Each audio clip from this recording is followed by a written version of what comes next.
Hey everyone, welcome to the show. I have some very interesting updates to share about Donald Trump and his cases and his trials. So, first is the news that Trump could see an expansion of the New York gag order against him.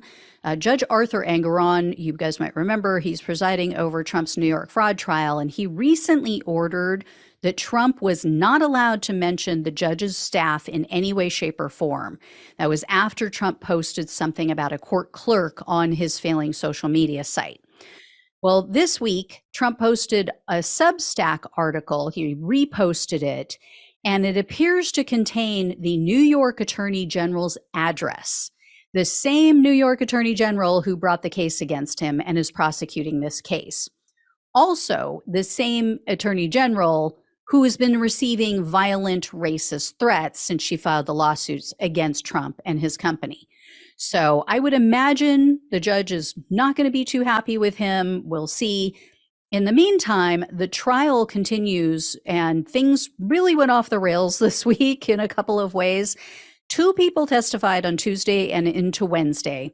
One was Donna Kidder. She's the Trump Organization accountant, or an accountant at the company.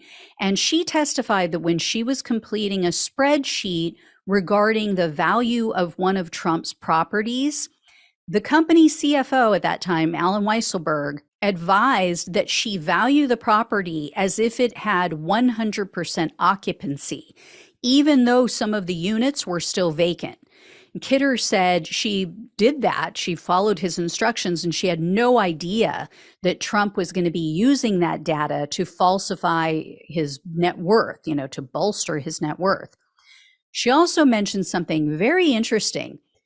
You guys may remember, Trump was previously sued for his scam Trump University, and he was ordered to pay a $25 million settlement. Well, according to Kidder, Trump took out a loan to cover 12 of the 25 million. Why does a so-called billionaire need a loan to pay $12 million to pay part of a $25 million settlement?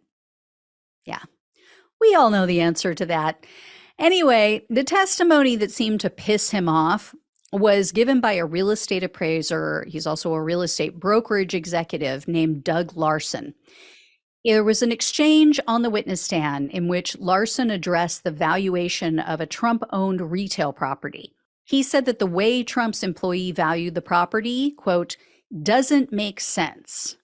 And then in regard to another property, Larson told the court that Trump's controller and his co-defendant, Jeff McConney, used a rate of return from a different type of property to come up with the value for the Trump Organization. In other words, he's not comparing apples to apples, right? I mean, you can't compare how much money one business is bringing in to another business that is completely different. Like, you can't compare an apartment building to a retail space. They're just not the same thing. So the cap rate is going to be different. I mean, what the property is worth is going to be different. Commercial property is very different from residential property. So anyway, the appraiser also said that in 2015, he appraised a Trump-owned property at $540 million, but McConney then listed the value as $735.4 million on Trump's financial statement. Well, at one point during Larson's testimony, the judge had to admonish Trump because he started grumbling and complaining really loudly. And he slammed his hands down on the defense table. Like, he was bitching to his attorneys, and then he slams his hands down. Shortly after that, one of Trump's attorneys started screaming at this appraiser, this Larson guy. During the cross-examination, Trump's attorney, it's a guy named Lazaro Fields. That's a name. That's a guy's name, not a thing, not a cookie. Anyway, he yelled, quote, "You lied yesterday, didn't you?" Apparently, it got really heated with both attorneys from both sides. They were screaming at each other. They were objecting. Trump's attorneys yelled that Larson committed perjury and he needed an attorney. And then the Attorney General's office started screaming and accused Trump's team of putting on a show for the media and trying to intimidate the witnesses. So it was bad. So the judge halted the trial. He excused Larson temporarily, and he told everyone, quote, "Let's all calm down." Now, evidently, here's what went down. Here's what they were accusing him of lying about.